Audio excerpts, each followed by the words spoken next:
Gamerati with Ed Healy.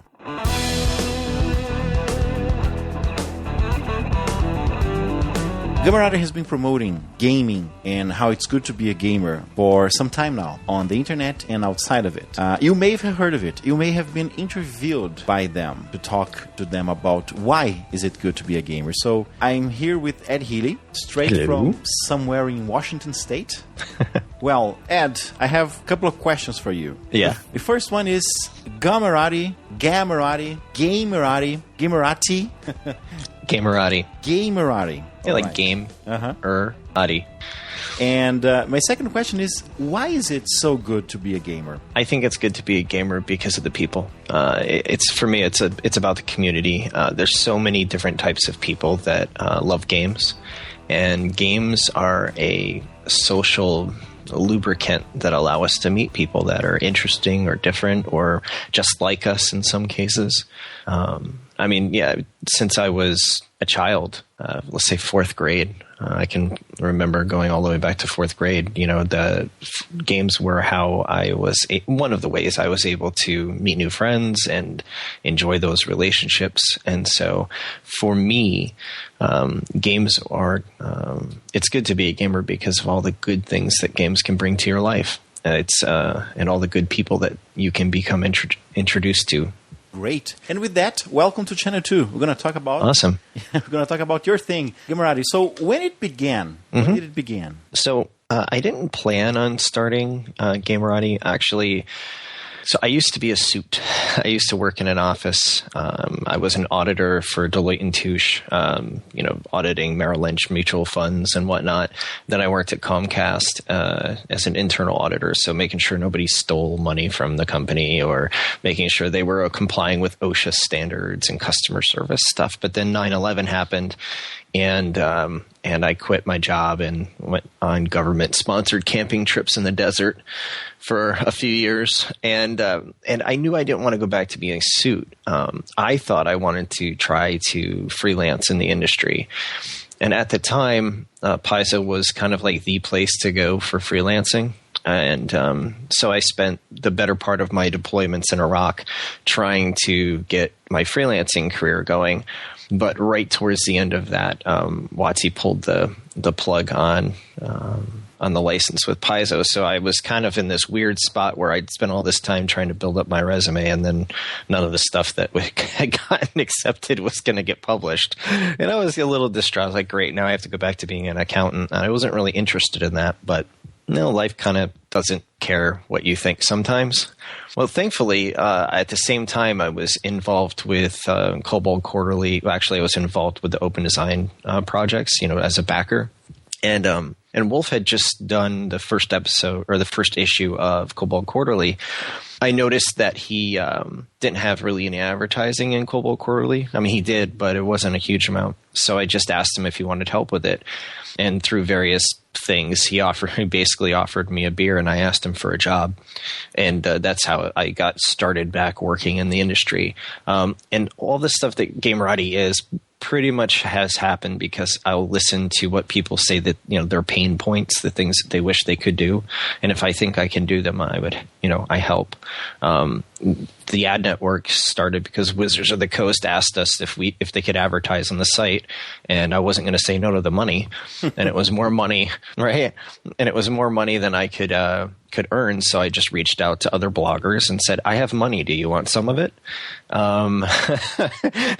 It was really as simple as that, and a lot of other stuff since then. The tour was just a silly idea that I posted on the internet that grew from hey, this would be fun, to an actual tour that went all the way around the United States. So Gamerati just came from looking for opportunities to tell people, gamers, about cool people and the good games that they make. And not everything works out perfectly, but we've been going for a few years now, and And I don't have any intention to going back to working in a cube anymore. So I want so much to segue into the tour, but I need to ask you something first. You were a veteran of a lot of those community things on the internet, and you are people who follow Channel 2 have heard your voice before. When I talked to you with Enron about Atomic Array, you also used to have, I don't know if you still have it, like if you considered it as existing, RPG Countdown.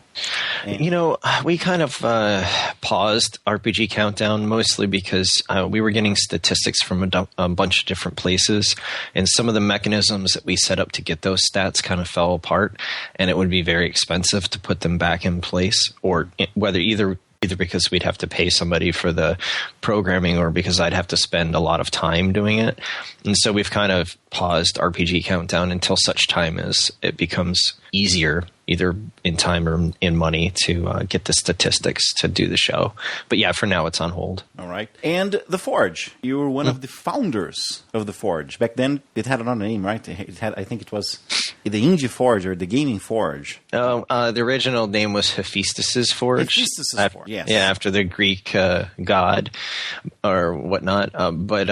But yeah, I mean, it became known as the Forge very quickly. I mean, before we even stripped off the name Hephaestus, people were just calling it the Forge, and it was a sister site to the Escapist, which was run by Bill over at the Escapist. It's the gaming advocacy website. So it kind of made sense. He was the Escapist, we were the Forge, and I had actually intended on doing other sites but never got around to it. That's weird because I've began podcasting, I think, I'm sure I began podcasting in October 2008, and on that month I recorded 4 shows. In one of the shows we quoted the Forge.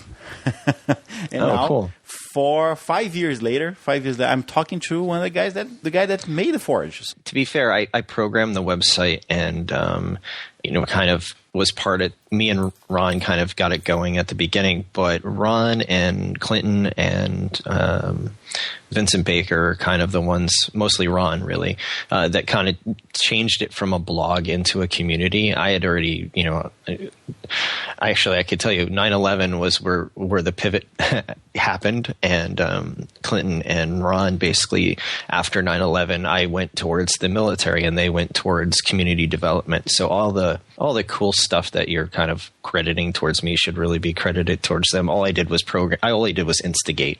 I programmed a website and then handed it off, and Ron and Clinton made it something special, or more special than it was to begin with anyway. So when Gamerati happened, like in the context of Atomic Array, RPG Countdown, The Forge, when does its story begins in relation to those things? Well, I guess Gamerati happened because I was doing the ads for Cobalt Quarterly, and I was seeing that there was other things that people needed in the industry, and I wanted to help them. So Gamerati happened because I was looking for a name, and I had seen, I think somebody had mentioned on Twitter one time, like the people that were really big on Twitter, and they called them the Twitterati.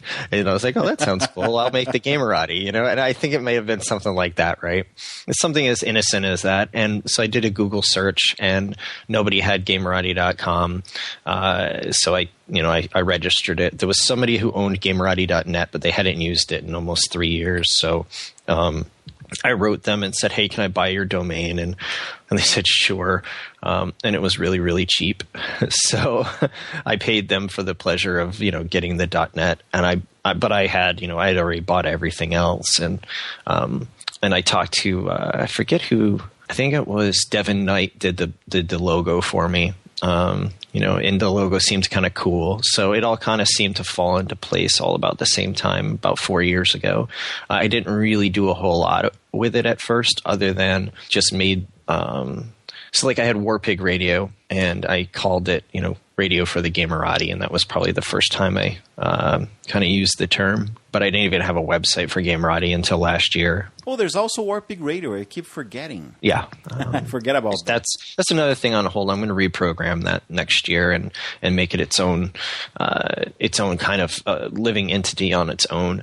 But yeah, I mean, Warpig at its height was playing in 52 stores, mostly in the continental U.S., but we had, I think we had one in Singapore and one in London and whatnot. But yeah, that's very cool. So, what is Gamerati today? What are its goals, its aims for not today? Let's say 2014. Well, I mean, the goals haven't changed. We want to celebrate the best in gaming, from the gamers that we love, the people like you that we think are awesome, to the games that we love to play. I mean, that's really what we want to do. I guess we do that through content and services. So the services would be like the ad network, giving publishers an opportunity to get in front of people that want to know about them. But, we have game days, and we do videos and take photos at events. And, I mean, just finding cool stuff and telling people about it. That's really what it's all about. I think in 2011, was it 2011 that you did the Gamerati tour, right? Mm-hmm. And what prompted you into doing the tour? What was? Oh, well, see, I noticed that San Diego Comic-Con was, you'll have to check my math, but I think it was 10 days before Gen Con that year. So I had this crazy idea that I would drive from Seattle down to San Diego, stop at all the game stores along the way and just, play games, take photos, and then go to San Diego Comic-Con. And then I would go from San Diego Comic-Con and I would drive all the way up to Indianapolis for Gen Con, doing the same thing, stopping along the way and saying hi to people and whatnot. So I posted this photo of a Google map with a check mark basically on it, going from Seattle to San Diego and up to Indianapolis, saying, hey, this is kind of cool. I'm thinking about doing this. Does anybody have a game store along the way?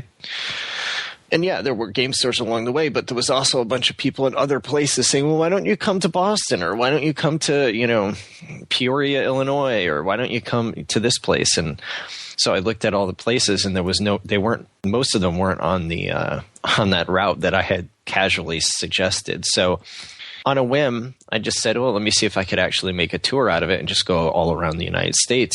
And I put out some feelers to some sponsors, because that's an expensive proposition. And I was lucky enough to get a bunch of people say, yeah, actually, that sounds kind of cool. We'd throw some money at that. And so I had enough money that I could pay for the gasoline and the food and whatnot. And my wife said that she didn't mind not seeing me for 9.5 weeks, which was kind of crazy.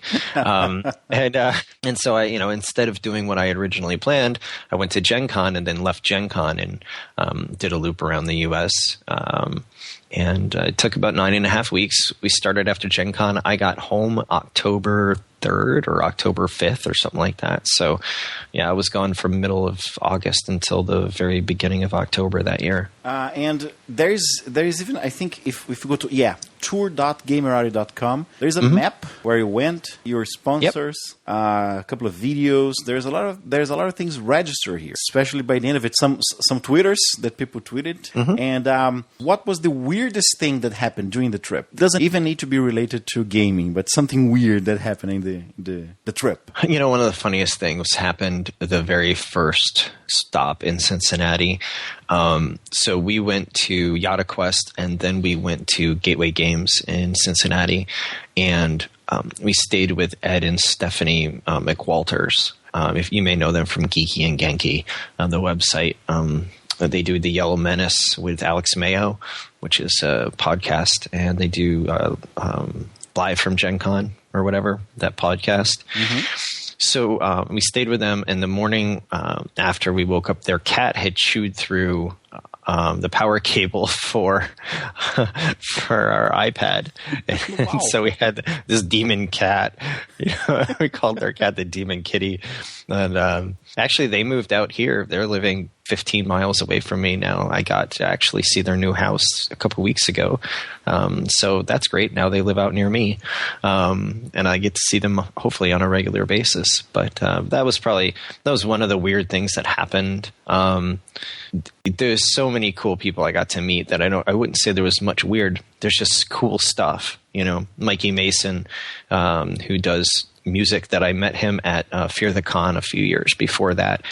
He joined me in Maryland and played his She Don't Like Firefly song and a couple other songs inside the game store while we were hanging out. There was a kid named Palermo, I think his last name was, Filomeno Palermo. And he had written a song called D&D Encounters, or Romantic D&D Encounters. He had never played it for anybody, but he had his ukulele, and he sat there and played the song, and I took a video of it. It's an awesome song about, a kid who plays D&D, and he doesn't want to tell his girlfriend that he goes on Wednesday nights to play D&D, and then he finally decides to tell her, and that she also plays D&D, it's just a cute little song. And I think it's just a series of those kinds of encounters that made it special. And have you met any other podcasters in the trip? Oh, yeah, tons. So, Ed and Stephanie, Alex Mayo, Loki from Planeswalker was actually up in Cincinnati as well. He lives in Louisiana. There's a bunch of people that I met, and then I'm not going to be able to remember them all. But yes, so I met the guys from Critical Hits, the blog. Just so many cool people. I can't possibly name all the cool people that we met. I got to do an event in Grand Rapids, Michigan, at the game store that's owned by Eric Bauer, who runs Gaming Paper. He also has a game store up there. So it was really cool. I would love to do another tour. I'd love to do a tour in Brazil someday. You spent 9.5 weeks total on the road. Mm-hmm. Do you remember how many stores you went into? No, but I can count them. 1, 2, 3, 4, 5, 6, 7, 8, 9, 10, 11, 12, 13, 14... about 47, maybe 45. I'll say 45. It's a nice round number. A couple of them weren't stores. There was like the Board Game of Central Ohio had a meetup at a Denny's or something that we went to. So I mean, that wasn't a store, but it was an event. But yeah, I mean, that was about 45 in total. And I'm seeing here 9.5 weeks. It's somewhere 66, 67 days. So you end up approximately 45 stores in 66 days. It's kind of a marathon. You should have called it the Gamerati Marathon of 2011. In all fairness, I did actually sleep in my own bed one night when we were back in Washington. I stayed in my own house between some of the events that we did. Actually, on September 11th, no, I wasn't. I was I was in transit on September 11th. So, but yeah, I mean, let's see, the Lakewood event that we did on September 14th at the Game Matrix, I stayed at my house the night before that and the night after. So I got to actually be home for a couple days. Well, you went from the Pacific Northwest, where you began, all the way down to California, then Texas, and a lot of stores on the Northeast and the Great Lakes, I think, right? Yes. So you went pretty much from west to east. The United States. Well, actually, I started in Indianapolis at Gen Con, and I went east, northeast, and then doubled all the way back to Washington and then down south. So I really started in the middle and just did a figure eight. Yeah, you said it was a loop. Mm-hmm. Yep. But you went all the way to the United States, from center to east, then west. United States like that it's a continental state that's pretty much west to east. And Brazil is also a continental country, but we are more north to south. Of course there are cultural differences between east and west, but you see the country in a map. You're going to see it more stretching from north to south in the United States, from east to west or west to east, depending on where you are. And if I were to travel my country the way you did yours, I would see many Brazils.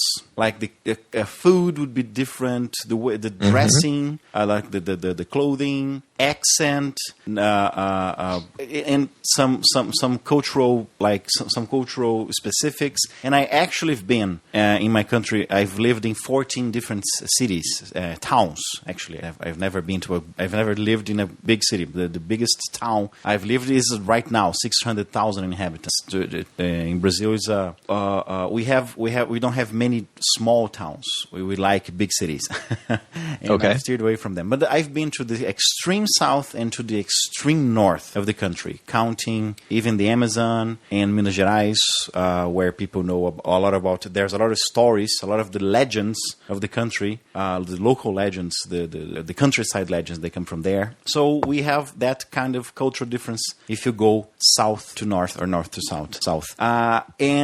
What I want to go at is, did you find it unexpected to see the cultural and the habits, the customs differences between those different towns and cities that you've been to, or you kind of expected it? You knew what we were going to go at when you went to Texas or to California, for example. Well, I kind of expected it. My mom's from Texas, so we used to spend our summers there. I went to college for 3 semesters in Arkansas. I'm from New York.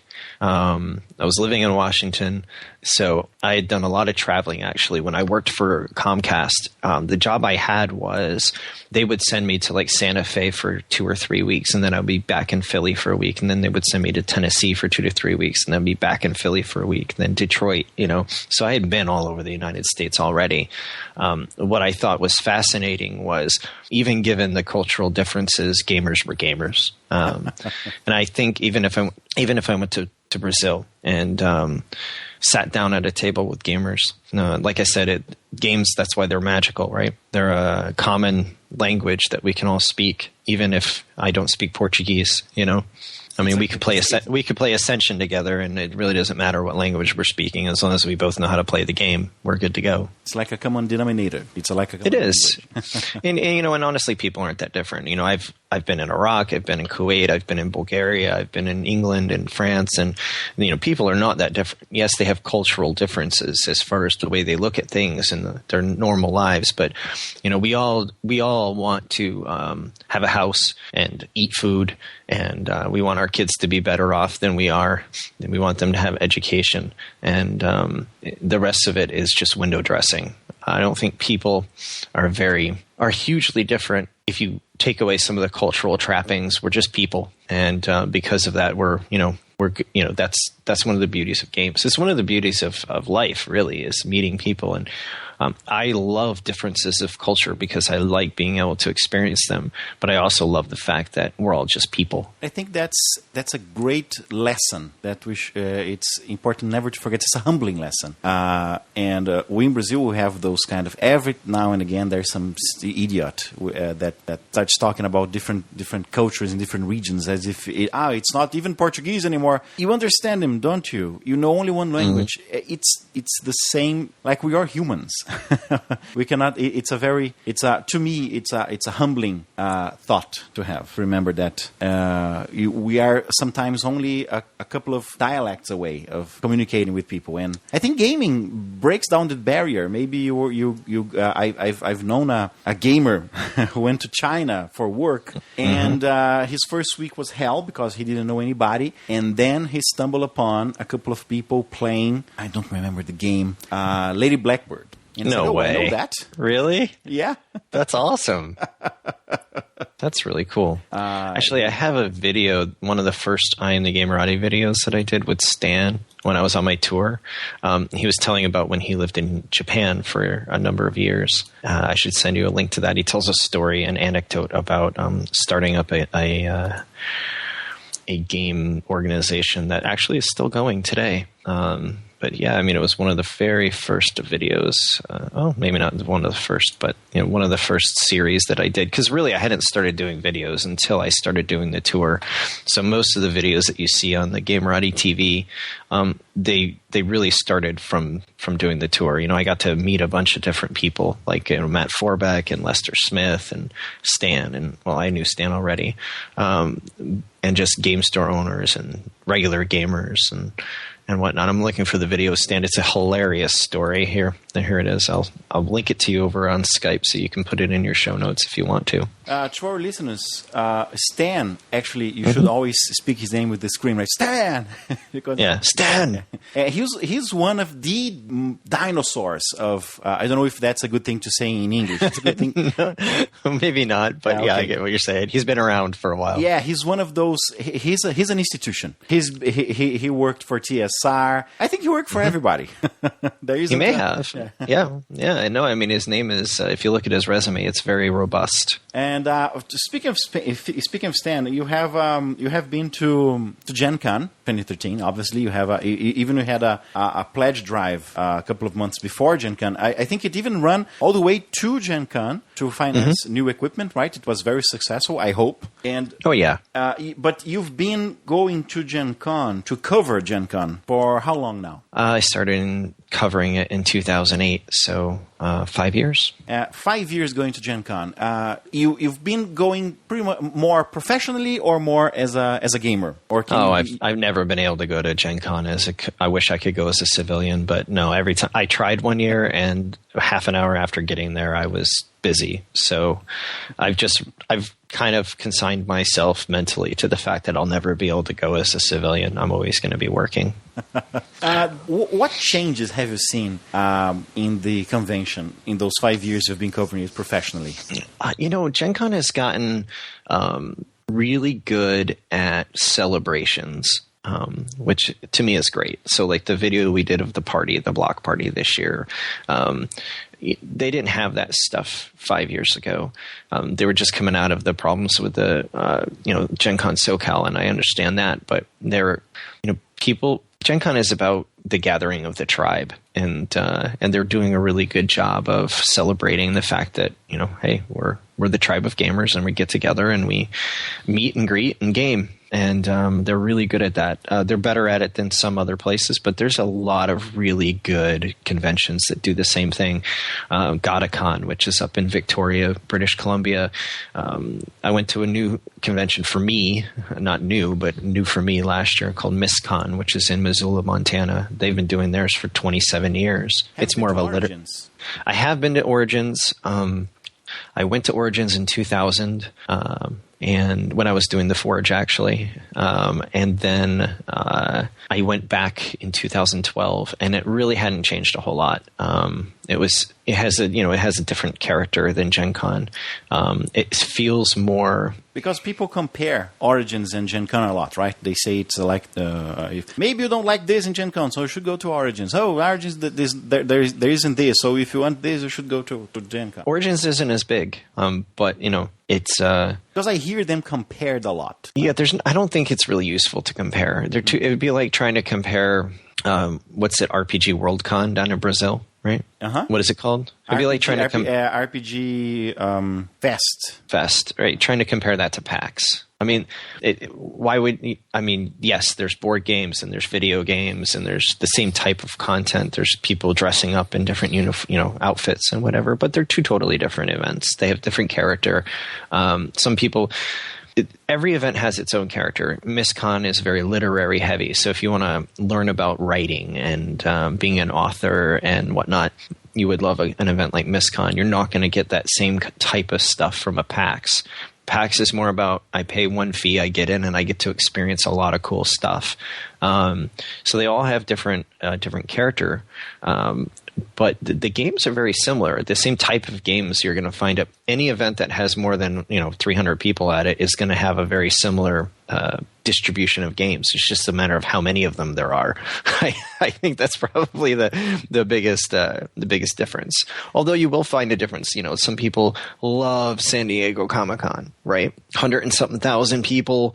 It's a lot of anime and comic books and whatnot and media, which is very different than Spiel and Essen, which is all about board games. But at the same time, you're still just meeting people that are like you, that have very similar interests. You're still going to have people walking around dressed up like Princess Leia at both of them, So, have you plans to going, or have you been to Essen? I haven't. I do want to go. I have to figure out a reason to go. I mean, other than just for fun, because it's very expensive for somebody from Seattle area to go to Germany, just like it would be, kind of expensive for somebody from where you live to go as well. I mean, it's not a cheap endeavor. So I have to figure out a way to do it where I'm not going to, break my bank account to do it. I would love to do it though. Because I asked about Essen because at least in Brazil, at least my impression, when we think Gen Con, we think a celebration, a party. It's a big event. It's a Comic-Con of gaming. But we think of RPGs, and I think people in Brazil associate Gen Con with RPGs. In Essen, we think board games. Absolutely. Is this difference true? Yes. I mean, there's tons of board games at Gen Con, but I mean, when it comes to Essen is about board games, and that's by the character of the event, but also, I mean, it's in Germany, and board games are huge in Germany. So RPGs is something that was pretty much invented in the United States. Nowadays, we have designers all over the world. We have even a game in Brazil that maybe, perhaps, with some luck, be published in English. So, and that contributes with the gestalt of gaming in general. But RPGs became as a shootout of as something that is sprouted from board games, miniature war games actually. But do you still see RPG as like the contact you have with people in the United States? Do you feel they have this idea that RPGs and board games are different? Because in Brazil, it's almost like two different subcultures. People who prefer to play board games and don't pretty much care for RPGs, and people who love RPGs to death and don't even know what a board game is beyond Monopoly. And what is is there still a mix? What I'm trying to get at is there still a mix between those two hobbies, or you see them as two different hobbies? Or because we have the idea it's easier in English to say gamer, and you are a video gamer or a board gamer or a miniature. It doesn't matter. It's all games. You just differentiate between gamer and gambler. It's just two different things. In Portuguese, right, the word for gamer is closely associated with sports player. I think gamer, if you're looking in Portuguese, actually the word means more player. We don't have like that sense of identity. We have a word for RPG player. There's a word in Portuguese specific for RPG players. Okay. But if you role don't, player, like role player, basically. Yeah, RPG when you speak in Portuguese becomes RPG. So you put ista, just like ist. It would be like dentist. Right. RPGista. It's a neologism. It's a word. It's an invented word, and we even have some disputes as to whom invented the word. It's pretty weird. But there's no. You cannot say gamer in Brazil, and people in order for people to understand that you play whatever video games or board games or card games. So you're like a board gamer-ista. Yeah. a board game-ista. Yeah. A card game-ista. Something like that. But you have that word in English. If I'm talking to a person and she says she's a gamer, she could game anything, and I can still talk to her because it seems, at least to me, to be the same hobby. Is it? There's a lot of crossover.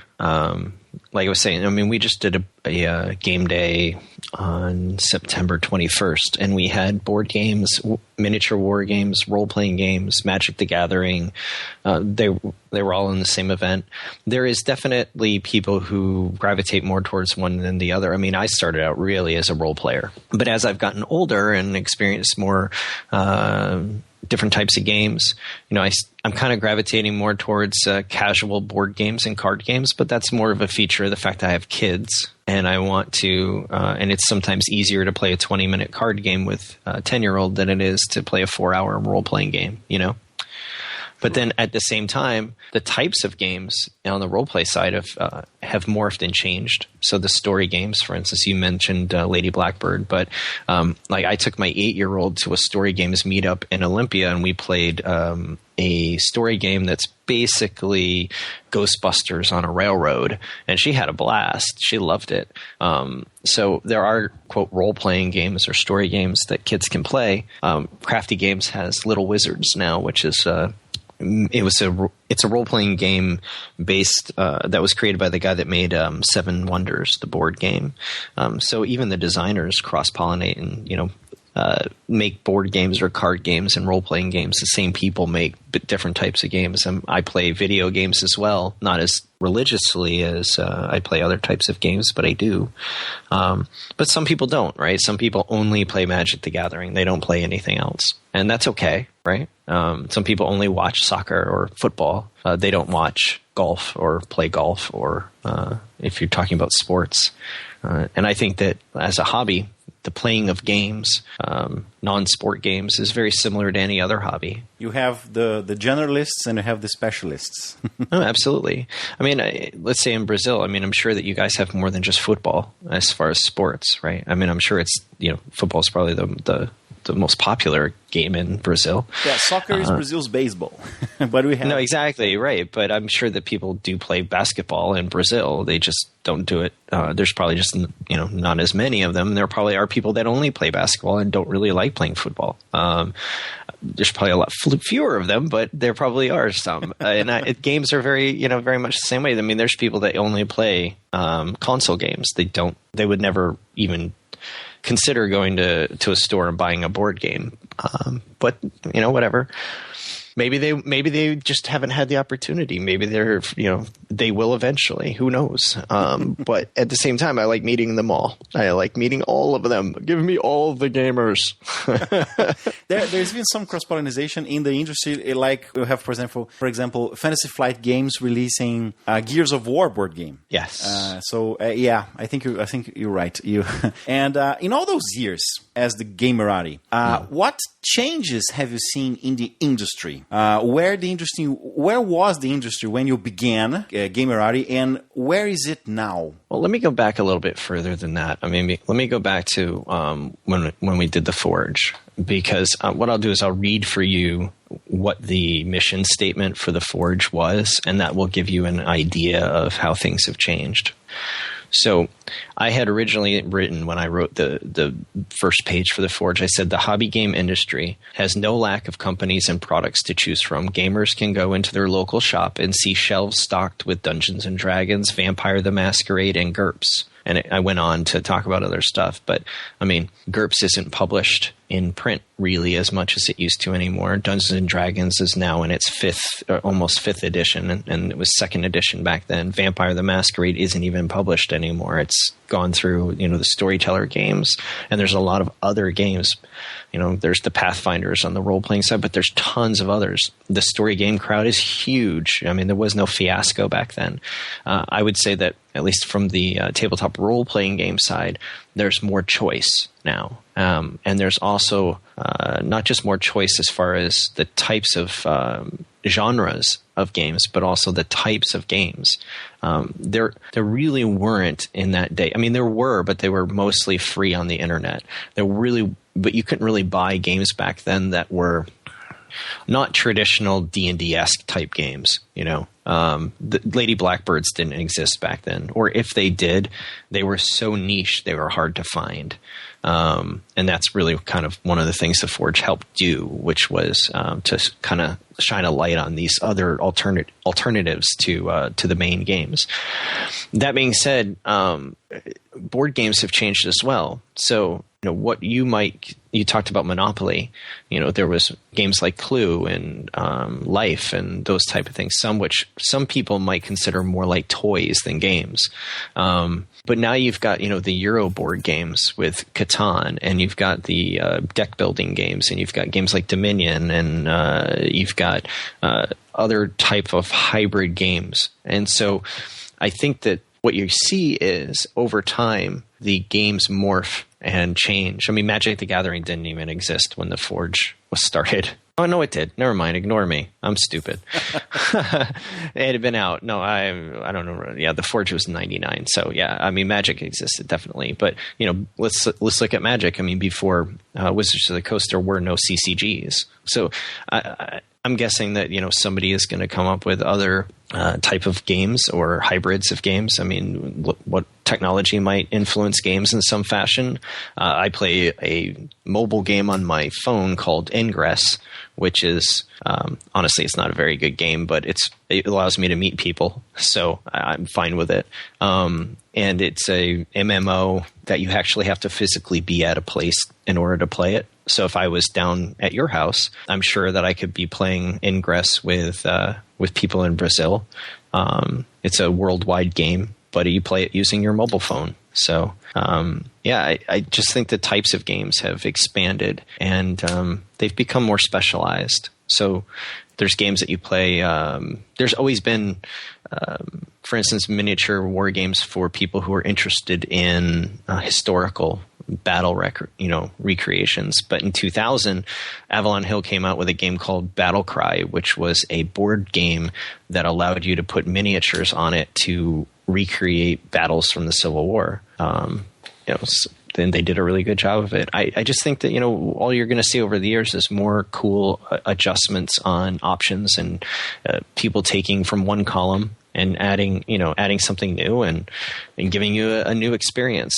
That's the beauty of games. And I think the internet helped a lot because way back in the day, I remember if I went to another town or if some cousin came and he also happened to play AD&D or Vampire, you would realize that people not actually played the game that you played. People had different supplements, and especially in Brazil, it was very hard to come by. And you play like that because we don't have that rule. You follow this other rule. Oh, use miniatures. We've never used miniatures before, and it was kind of unhinging to find out that the game you thought you knew could be played completely different way. And the internet kind of smoothed that wilderness, and now you have access to all those different kinds of ways of play. And people being people, you can always find ways of saying, oh, but mine is better. Oh, but I play the real game. We still have those things. This day we're recording on November the 1st. Today there's been I think from there's been 24 hours, not even 24 hours, that I released a text, an article in one of my blogs where I discussed something completely unrelated, but people started on the comments debating if AD&D, if there were like role play in AD&D, or if it was only kind of a glorified war game, or no, but there were rules there weren't rules. So people are debating like, I play the right way and you don't. It's kind of sad, but it's good that that thing happens on the internet because you can see that happening, I think. Yeah, it's funny. It's two different conversations, right? Whether something is supported in the rules or whether you can actually do it when you play it, two totally different questions. Because I remember playing D&D on a bus on my way to Boy Scout camp with no dice, no paper, just basically turned it into a story game. Whatever was in your head, that was your character, and we just were telling stories about orcs and stuff. But, in our mind, we were playing D&D. We weren't really playing D&D the way it was written, though. We weren't rolling dice, and we had no character sheets, and but in our mind we were playing D&D. But that's not the way it's written. It's not, you're not playing it the way it's written, but so what? And I don't think it was ever meant to be played the way it was written. Now, board games, on the other hand, are a little different than role-playing games. You really kind of have to play a board game the way it was written. You can have a little bit of a variance. For instance, with Monopoly, you can say every time you land on free parking, you get all the money that's in the middle of the board. That's not really one of the game rules, but you can do it. But if you do too many variations on the board game, it really does become a different game. Role-playing games are totally different. You're really just setting up a structure, and you can play the actual structure or you can house rule it to death. At some point, it becomes almost unrecognizable from the original game, but whatever, I don't care. Honestly, as long as you're having fun, I don't really care what you're doing. And there's enough bad stuff in life. There's wars, and there's poverty, and there's starvation, and there's bad people, and there's tragedy and floods and all that, garbage that goes on. People need an escape, and I choose to focus on the good stuff. And that's why the mantra for Gamerati is it's good to be a gamer. I don't really want to sit around and tell people why this is bad. I'd rather find something that's good and focus on that and say, hey, if you like if you like trains and you like board games, you really might like Ticket to Ride. It's a board game about trains, instead of picking apart something else. I'm not really into destruction, more into creation. I think it's great that that philosophical position that we are all gamers, and it doesn't matter how many inches you're tall, or what's the color of your skin, or which town you were born, or the team you were a fan of. If you can sit around, and it's pretty much harmless, and we can say that's one of the few universal hobbies in which you don't really need to be physically fit. You just need to use your mind. Well, the truth is you don't have to be physically fit to enjoy football either. I mean, I took my kids and my wife to a Sounders game, which is a soccer team up here. And my kids, they don't play soccer. My wife doesn't play soccer, and I used to, but it was really more about having an opportunity to have an experience together. And the sports event was just an excuse to get out of the house together and, buy hot dogs and do something together. And yeah, the sports event that was going on, we got to, cheer for the goals. We all got to stand up and go, "Goal!"